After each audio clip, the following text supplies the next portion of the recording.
Someone just used a hairdryer to hack a prediction market and it's really blowing up on the internet. Here's the story. Someone in Paris walked up to a public weather sensor at Charles de Gaulle Airport with a battery-powered hairdryer. They blew hot air on it until temperature readings spiked 4 degrees in 12 minutes, and then they collected $34,000 from Polymarket. Twice. 2 separate days, same scam. That is a bit from a heist movie that got caught for being too stupid. This is our timeline. This is our reality. Polymarket is a prediction market. If you don't already know, you bet on real world outcomes and the contracts settle automatically on a blockchain. You can bet on elections, geopolitics, weather, interest rates, whether Timothée Chalamet will get the Oscar over Michael B. Jordan. CNN cited Polymarket odds during the 2024 election like they were polling data. Wall Street traders are watching it. The White House monitors it. People cite whether or not a bill is going to pass based on Polymarket data. This is no longer a niche crypto experiment. Traders are moving money based on what prediction markets like Polymarket says. Now, this is the third manipulation scandal on Polymarket in a month.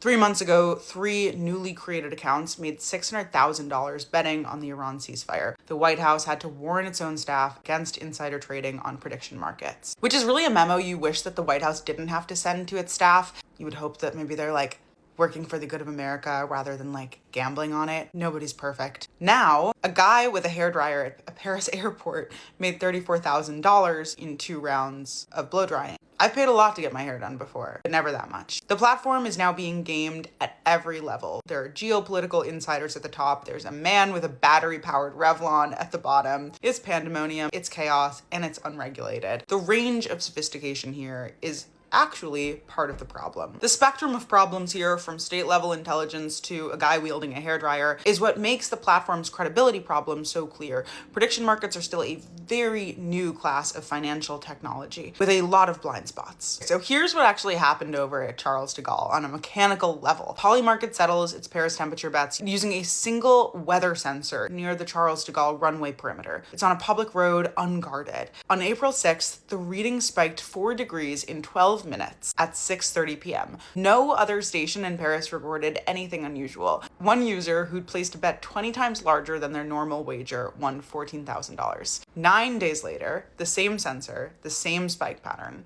a different user won $20,000. He figured out that it worked and he upped his bet. French weather enthusiasts, a very niche type of human, flagged it. There was a criminal complaint filed. Polymarket moved the data source to a different airport. However, they did not refund the bets. So if you lost money on this jerk gaming the system, that contract resolved as final. The blockchain settled, the money is gone, even though everyone, the French police, Polymarket, the users on the platform, they all know that the data was manipulated. It was patently false. The system worked exactly as programmed, and it paid out on data that everyone knows is fake. The code did what the code was supposed to do, but the thermometer, the source of gathering data, was the problem. However, the system still processes that information as the truth. This is what crypto people call the oracle problem. So the blockchain that Polymarket runs on is perfect. It's working as it's supposed to. Smart contracts work, but every contract that settles on a real world event, weather, elections, sports scores, it all depends on a bridge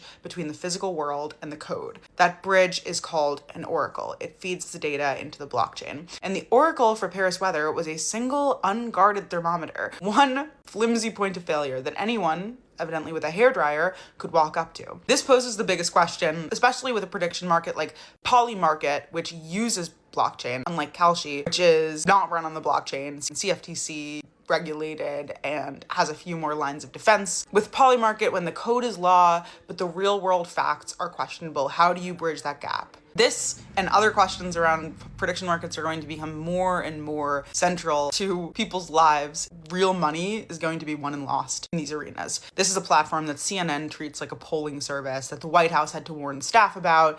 Wall Street watches it for signals, but it was beaten by an Amazon hairdryer on a public road. Code may be sacred, but the thermometer is not. And nobody has solved that problem yet.